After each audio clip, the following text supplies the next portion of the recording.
Okie doke, going live. Yep, here I am again. I'm in Phoenix, Arizona, still here.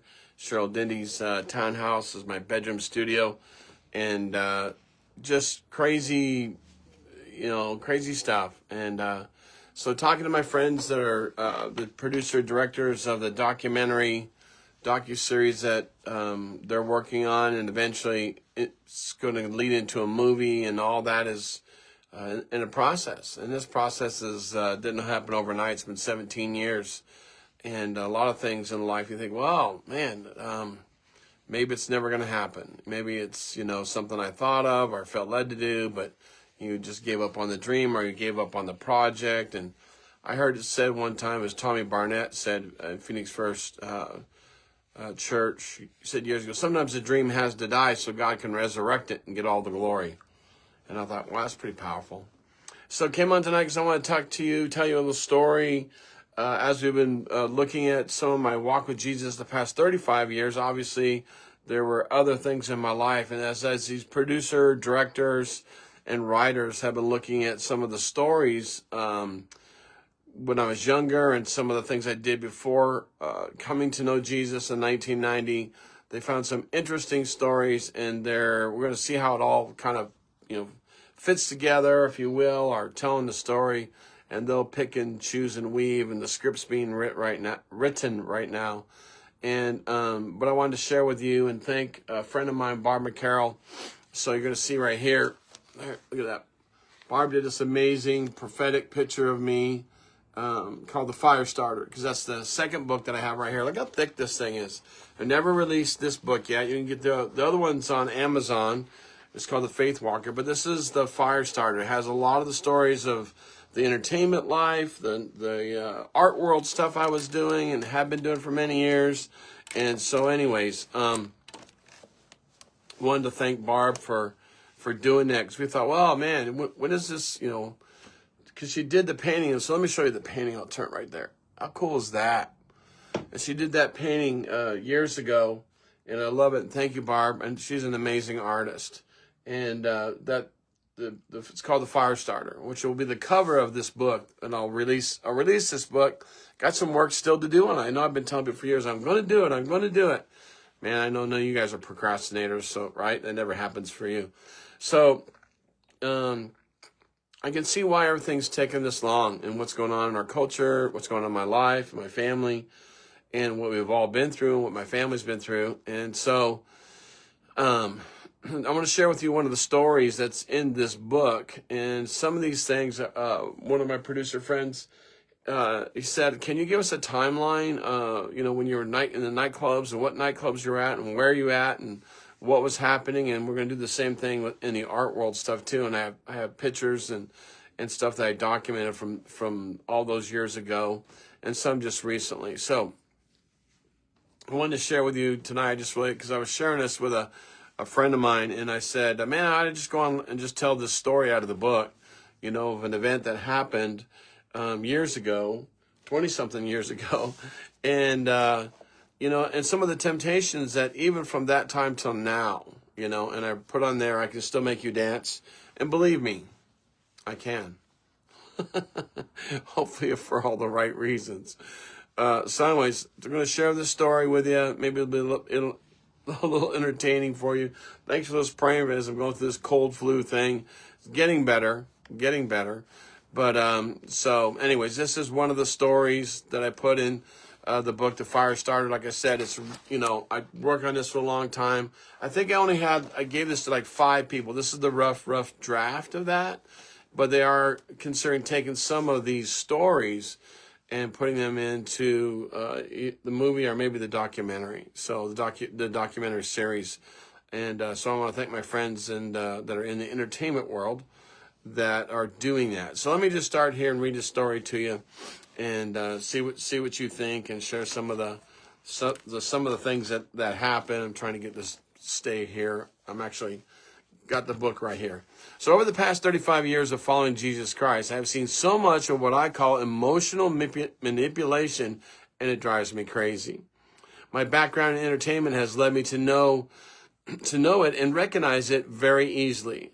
I know some preachers that were on a national global network for a fundraising marathon on TV, a few of them were back in the green room talking about how they were going to and what they were going to do on the marathon and how much money had been raised when they were on the air.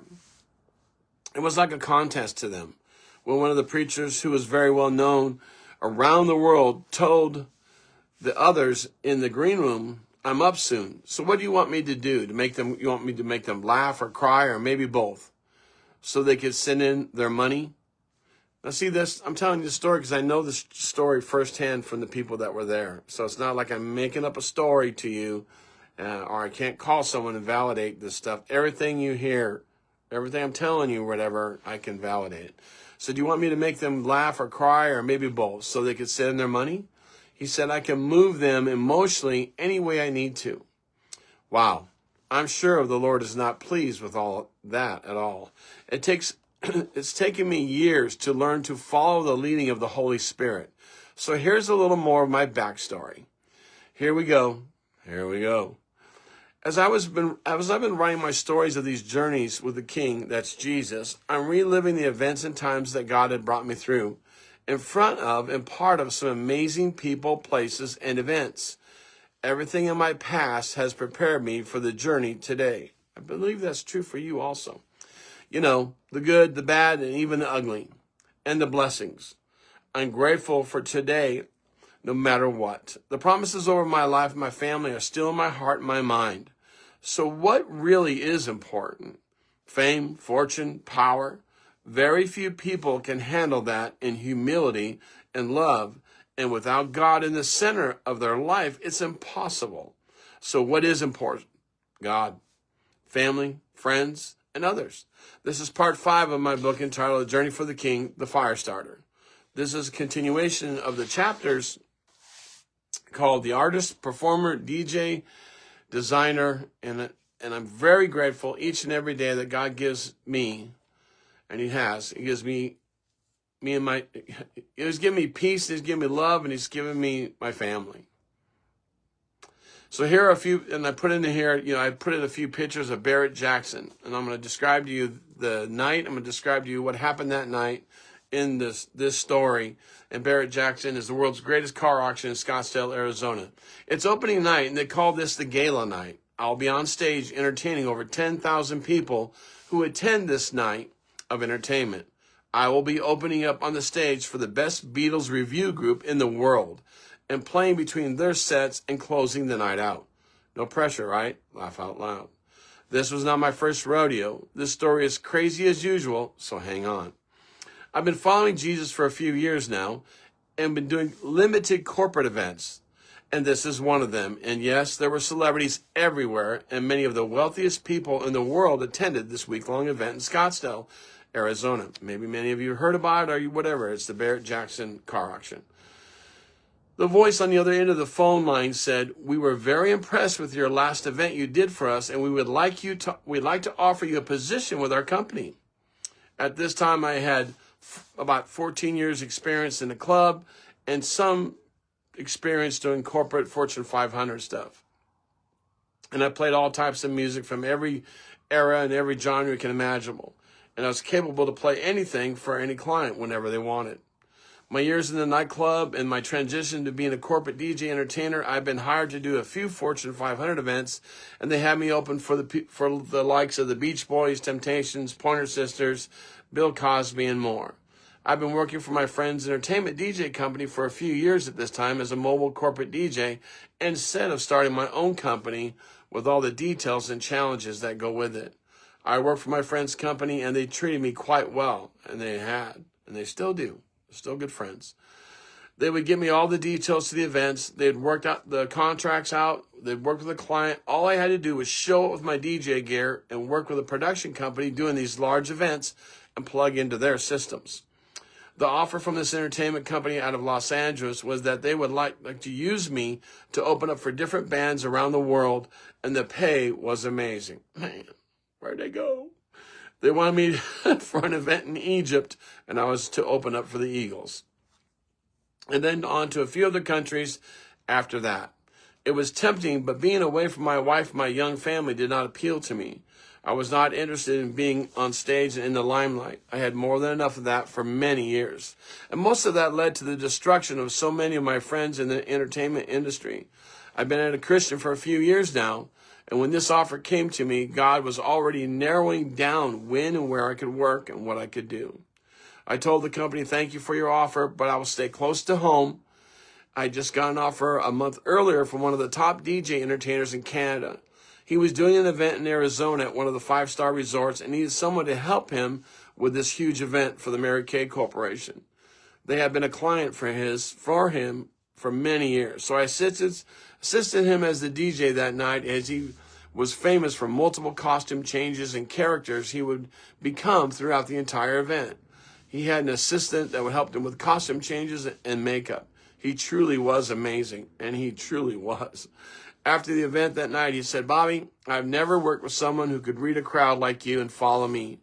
I mean, he could come out and lead 1,000 people in line dances as different characters each time. It was pretty much, it was like a Vegas act. He had a huge corporate client base in Canada, all over Canada, and he was booked almost 2 years in advance. He said, what I'd like to do is I'd like to hire you, fly you out of Phoenix on Thursday to Canada, and you would work with me Friday and Saturday nights, and I would fly you back on Sundays to Phoenix. He offered me $5,000 per weekend, plus expenses, plus hotel. Man, that would have been good, right? I told him it was a great offer, and I just did not want to be away from my family. He said, I understand. And if I'm ever back in Arizona, I'll give you a call. I told him it was great working with him and looked forward to meeting with him someday. Was it easy to turn down the money? No. But the lifestyle that I would constantly be exposed to would not be a healthy one for me, especially for what God had delivered me out of years earlier. You know, the drugs, the alcohol. Wasn't drugs. Alcohol was my drug. It was more than enough. It was better if I went out and did my gig, got home to my family at night. There was so much going on at this time in my life, family, ministry, artwork, and DJ entertainment, still battling some health issues. My friend's DJ company called me one day and said, Bobby, we have an event we think that you would really like. There were a few large entertainment companies in Arizona who used my friend's company to draw from because he had the best DJs working for him, and I was one of them, and grateful. I had worked all these entertainment companies for years, and since I was a specialist in all types of music, country, classic rock, disco, big band, you name it, it allowed me to do many types of events and many different costumes. I love that. These agencies went through my friend's company to hire me. Sometimes I ended up working for 3 different companies that hired each other for one event. It was crazy. All I wanted to know was, where am I going, who's the contact, and what am I playing? Coming to Christ changed so many things, and what God was allowing me to play and where I was allowed to play. When I was in the clubs, I was not entertaining people. I was manipulating people to drink, to dance, and everything else that went with it. I was trained from the beginning to read people, to read crowds, read body language, and more. I started in 1977 through disco and played in the clubs for over 14 years. When I mixed songs together, it was not uncommon for people to scream between the mixes. It was like power was released. So what was that all about? And what was I doing, and where was I leading the crowd back then? The club is actually where I first met my wife. I drank alcohol with the crowd every night. What they experienced through what I was doing was not glorifying God. I was being used to lead people down the road that was not good. Coming to Christ in 1990, I started to change all that after a few years. I was not allowed by the Lord to do many corporate DJ events anymore. I had to quit the clubs.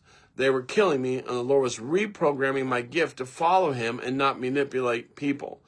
And I'm going to have a story that I'm writing about when all the worship music started. And it started a few years. I was already collecting Christian music right off the bat in 1990, but it would be like 1996 that actually my wife Cheryl and I would lay our hands on CDs and pray that God would anoint the worship music that I was playing. So I was still doing some corporate things, some events, trying to survive, trying to hang in there, deal with health issues and all this at the same time, you know, trying to take care of the family. I had quit the clubs, they were killing me, and the Lord was reprogramming my gifts to follow him and not to manipulate people. When I started doing corporate events, it was not much of a challenge for me. That is, and it's true.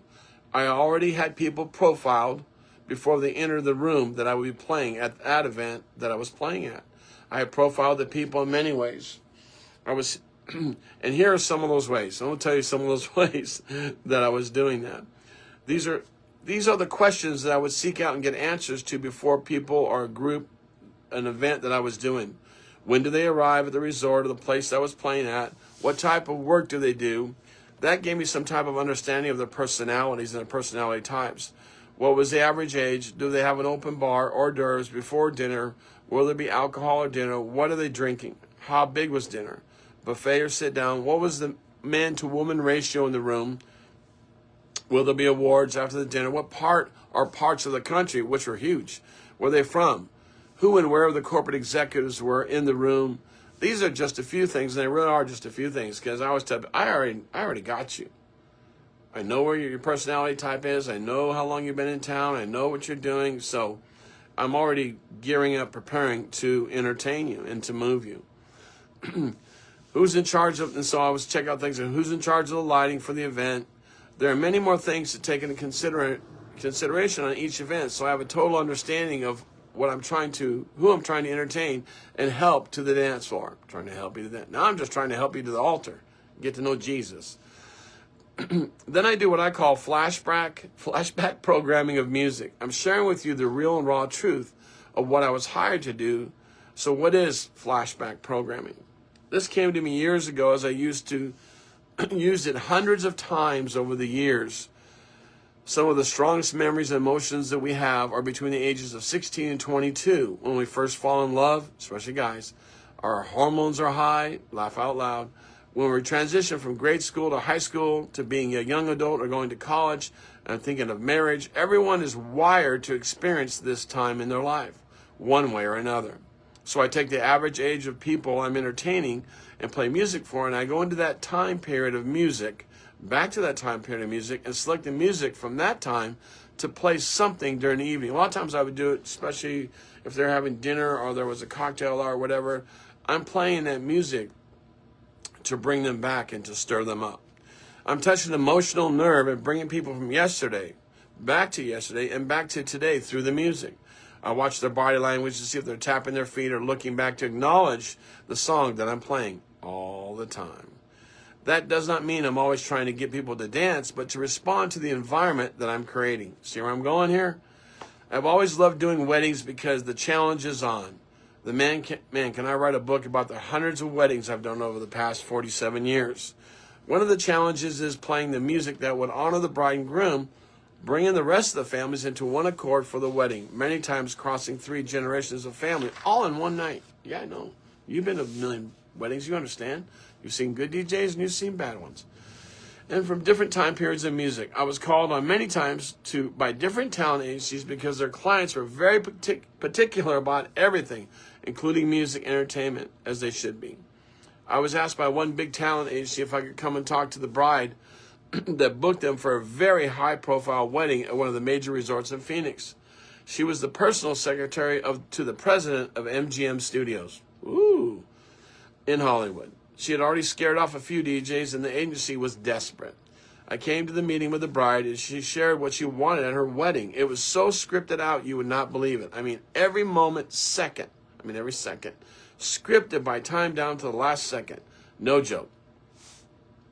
The time is next to each song for the bridal party intro to the entire night. The wedding script she had was crazy. She picked the entire music list and put each song where she wanted me to play it. I thought, this isn't going to work. There would be over 500 guests that night and many celebrities she had made friends with over the years. She had detailed everything to the craziest of details, but again, she was the personal secretary to the president of MGM Studios. I pictured her telling Tom Cruise, you can see him now, the president, but you only have 15 minutes, no longer, no more. I took the job because the challenge was very high, and I love a challenge. I love the challenge. She gave me the 10-page script of her wedding reception. Wow. The day of the wedding, and the reception came, and I thought, this is going to be one crazy reception. Well, I was right. I played all the music she asked for, starting with the bridal intro music and then into the dinner music, and it was not going over very well. The staff at the resort was going crazy because there were so many celebrities at this wedding, and there were. Because of the type of music she picked and what she wanted and when she wanted to play it, the wedding was falling apart very fast. People started to leave and they were bored. The bride came up to me crying and said, "Bobby, I'm sorry. Just do what you do. People are leaving." I told her it's going to be okay. So I got the green light and I made the best of it, and I got it all turned around. Everyone was dancing, having a good time with the bride and groom. It was great to see everyone stay until the very end. The bride and groom came up to me at the end of the night and told me thank you so much. I told them it was an honor to be a part of their wedding.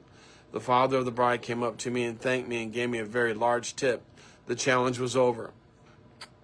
It was on to the next challenge. So now it's time to get back to the Barrett-Jackson Gala event on opening night. My contact introduced me to the production manager at the event and the stage manager. And I said, "It was very nice to meet you." I told him it's great to be here. He said, "We will be doing a sound check with you and the band around 2 o'clock. I said, "That'll be fine." I asked, "Where do I set up?" And he said, "You're on stage." They said, this is crazy. They said, "You'll be right next to the Corvette on stage." It was a vintage Corvette. It was beautiful. They told me CNN will be going live a few times during the night about the auction. They will be talking to Craig Jackson, and you will be in the background. So be aware you will be on television around the world. I told them, no pressure, right? And then we all laughed.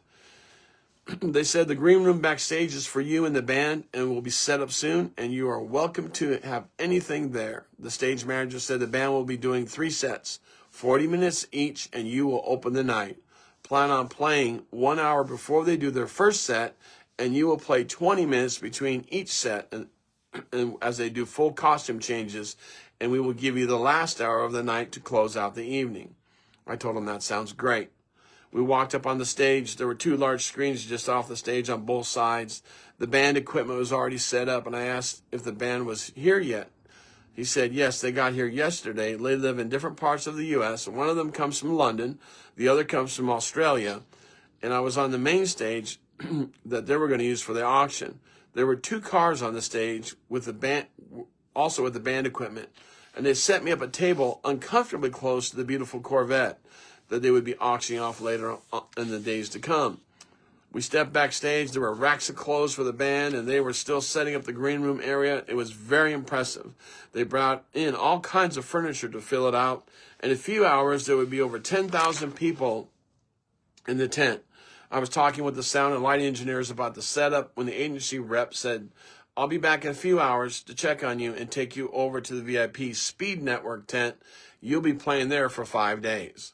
I told her, "Thank you. I enjoyed working with the professional people that are passionate about their jobs." And I do. I love working with the professional people that are, I don't care what you're doing. You can make an ice cream. I love that. I've always believed we are to do things in excellence for the Lord. I went to find my car to unload my equipment and my car from my car and to start to set up on the stage. One of the stage manager's workers said, "I'll help you." As we walked to the car, I asked him if he'd worked this event before, and he said, "Yes, it gets real crazy, especially tonight." I said, "I'm sure it does," and we laughed. I told him it'd be fun working with the band. He said they're supposed to be the very best in the world. I had my gear set up in an hour and did my sound check with the crew. I was waiting for the band to arrive when they came into the tent. I was looking at the Hummer that CNN donated to raise money for the veterans. It was going to be auctioned off during that week at the car auction. They had put on some amazing graphics on it, and of course, it was all custom to impress those who would be bidding on it. The band came up on stage. I introduced myself. They said, "We are looking forward to working with you tonight, Bobby." I said, "I cannot wait to hear you all." They said, "You won't have to wait long. We'll be ready to go in just a few minutes. We are here for sound check and to make sure costumes are set to go for this evening." "They've already given you the rundown on our sets for tonight, right?" I said, "Yes." They got their instruments and waited for the sound engineer to cue them. Once they started playing and singing, it was not hard to believe that they really were the best Beatles review group in the world. And they were. I had a little over an hour before I had to get back to check with the stage manager. The crowds were getting crazy around all the tents, exhibits, in the auction. I loved all the amazing cards that were everywhere. I did not wander far from the main tent. I got back 45 minutes later, and the stage manager was going over some of the things with me as I watched the crowd file into the tent. There were many tables that bordered the dance floor. The tables obviously were reserved. They had huge catering staff and waiters and waitresses available everywhere. I asked the stage manager after the band is finished, "You're not going to strike down the band equipment on the stage, are you?" She said, yes, we are. I said, that might be a challenge. I said that I said that might be a challenge. And then I said, you have 10,000 people here in this tent, some of the richest men in the world with their wives and dates, and you're going to make a place on stage for those women to jump up here on stage with me? He looked at me and I said, they all want to be seen on TV and with those two large jumbo screens on both sides of the stage. He said, you really think so? I said, I can guarantee it. You have women here that came to be seen. They do not need a man to dance with. It will be one giant dance party for the women, and they will do whatever they can to get up here on the stage. He said, we have security for the stage. I asked how many. He called on his walkie-talkie to someone and asked, how many security men do we have for the stage tonight? The answer came back, there'll be 3. I said, that will not be enough to stop them. I said, you're going to tell these women who are wearing $10,000 dresses, plus amazing jewelry and designer shoes to get off this stage? The stage manager had a more serious look on his face now. The tent was filling up, and the stage manager said, Bobby, you're on in 10 minutes. CNN is going live with Craig Jackson, so be ready to start playing. So I got behind the DJ table, looked across this huge dance floor that would hold easily 2,000 people. I recognized a few celebrities around the dance floor that had reserved tables. There was Jay Leno up towards the front. He was about 30 yards away. And there were many other celebrities and other tables that lined around the entire dance floor. I profiled the general crowd by age, and I knew that they would have all they wanted to eat or drink all night, but most of them, their bedtime was probably not past 10 o'clock. There were some in their early 20s and 30s, but most everybody else was much, much older, and my job is to set them up for the Beatles review band. I knew these very successful men were not going to make a fool of themselves right off the bat on the dance floor, so I started the night off with 3 classic slow songs, and the dance floor was packed, and they were all dancing, even around the tables. They had to dance around the tables because the dance floor was packed. The Beatles band was watching me off stage. They gave me thumbs up sign. The stage manager was smiling. The national agency rep smiled at me. It was all good to get to floor full. The night started. I threw in some classic 50s and 60s that led into the 60s for the Beatles' first set. The Beatles first became popular in the United States around early 1964. The Beatles were dressed up and they were waiting behind the curtain. I got the cue from the stage manager to introduce the band, so I finished my last song and said, ladies and gentlemen, please welcome to the stage the Beatles. Boom, the crowd roars, everyone goes crazy, but they all went back to their seats to watch the band. I stepped behind the curtain. Okay, that's one of my first sets. I'm finished. There was a lot more to come. The stage manager and the talent agency rep greeted me backstage and said, Bobby, good job. I told them thank you. I looked back at the green room with all the food and anything you can think to drink, and it was very impressive. I've been around a few green rooms before. I came back to the curtain off stage and looked over at the crowd. Everyone was watching and listening to the band, but hardly anyone was dancing. Maybe 50 people. That was not good. The early Beatles music was the best they were getting a chance to dance to. I knew what the crowd was going to get in the next Beatles set, and if the crowd was not responding now, we're in trouble. The crowd had been drinking for a few hours, and now they've been sitting around for almost 40 minutes when the band was coming to the end of the first set. The stage manager looked at me and said, you got this, Bobby? I smiled and told him, I got this. When the band finished their songs, everyone clapped. I dropped the song by the Righteous Brothers on them. You lost that loving feeling. You're probably thinking, you know that song now? You know that song. The dance floor is packed and overflowing into the tables again. The band is backstage and quickly changing into their clothes for their next set. I had the crowd moving and brought the energy and the beats up a little bit to stay in the classic hits that every generation knows. I only had 20 minutes before the band comes back for their second set. I again finished the last song. The band comes back, and let me tell you, they were amazing, and that band was amazing. They were not a dance band, and now there was like 20 people on this huge dance floor, and everybody else was watching. I was with the stage manager and the agency rep behind the curtain. She knows this is not going over. She told the stage manager, I'm bringing Bobby in early. The night's over for the band. She said, you're going to go up again, Bobby, after the next song. I'm thinking to myself at that time, the next song, they just got out there. And you will have to take the night to the end. I said, okay. The band is finishing their second song and they're done.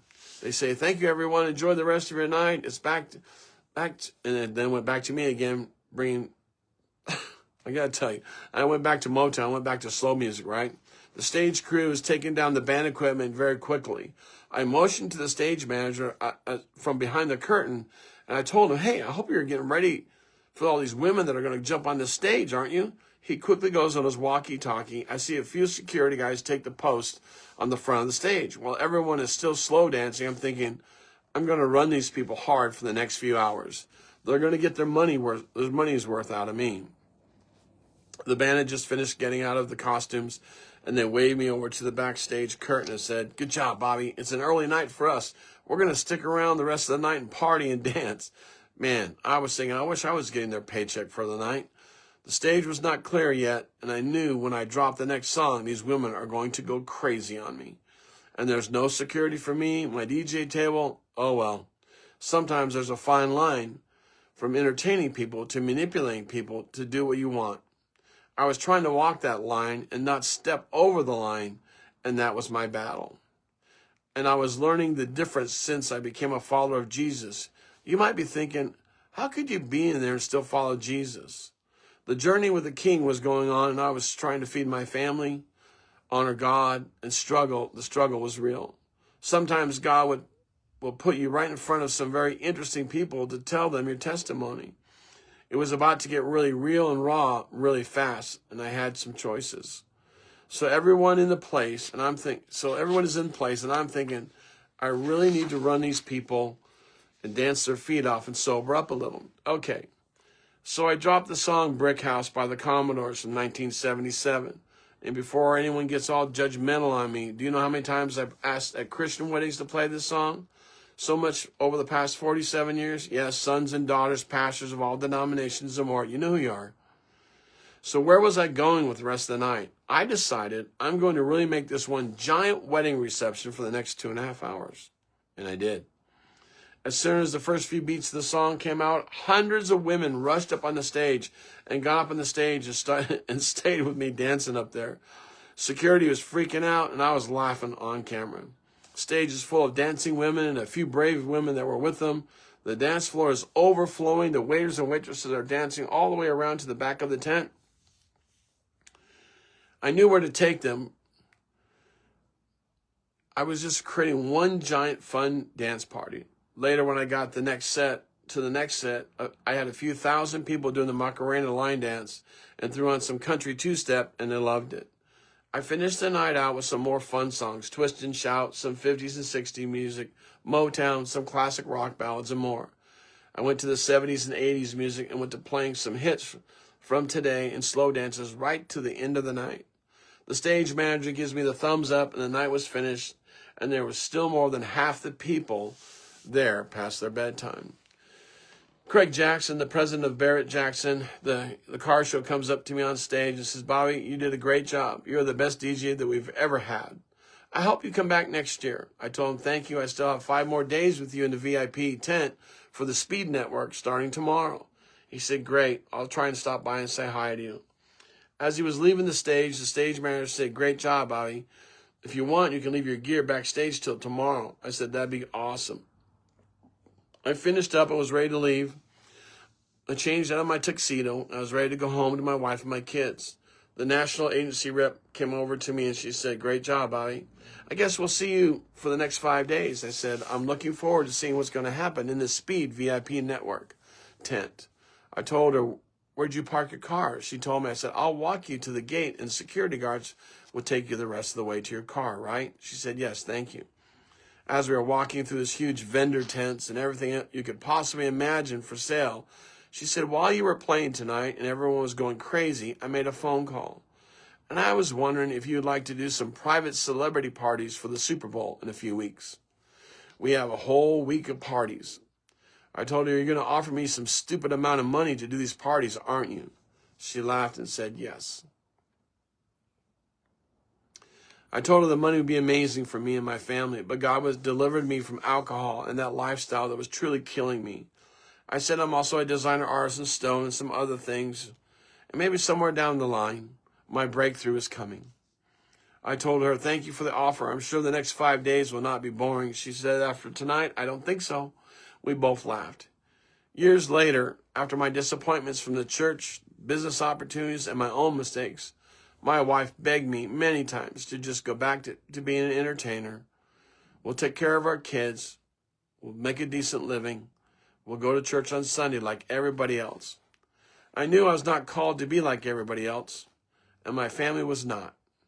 And you can read about some of those stories in my first book, Journey for the King, The Faith Walker.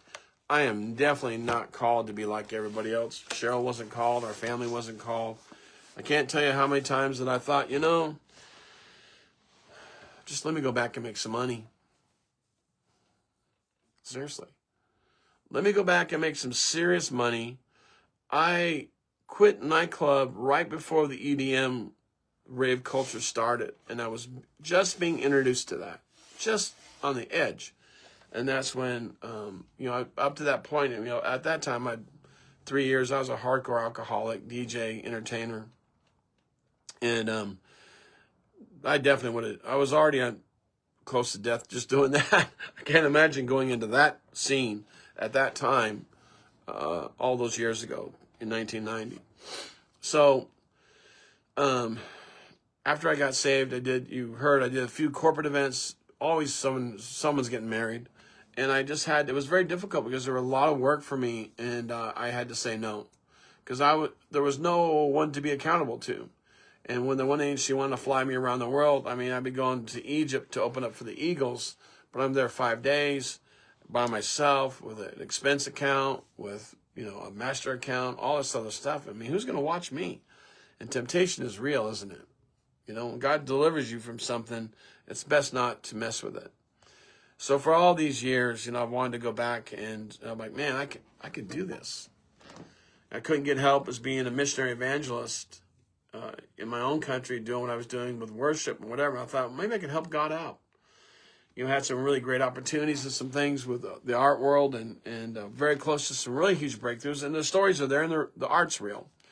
But health is off and on challenging. So I came on tonight to talk about that story because I could still make you dance.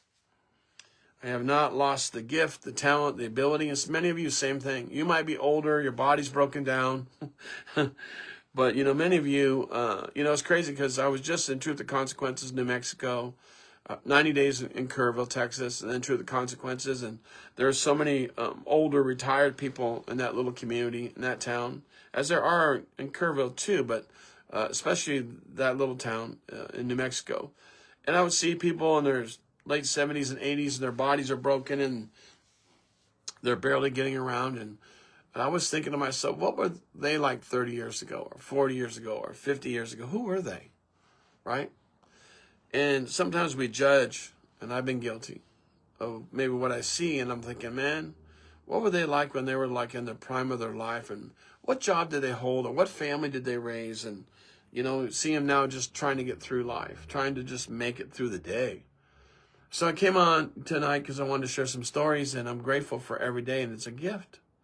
There are a lot of temptations on this journey, and there still are, right? But I'm just following Jesus. So when I came to Christ, there was 4 years before Cheryl came into my life, before I married her in 1994, that I didn't date anybody. And all I did was read the Bible, talk to God, and do ministry stuff. I did a couple different corporate events because I was renting a room from some people that had rented an apartment. And so I only had to do, a few events to pay for all that, so I didn't have to really do it full time.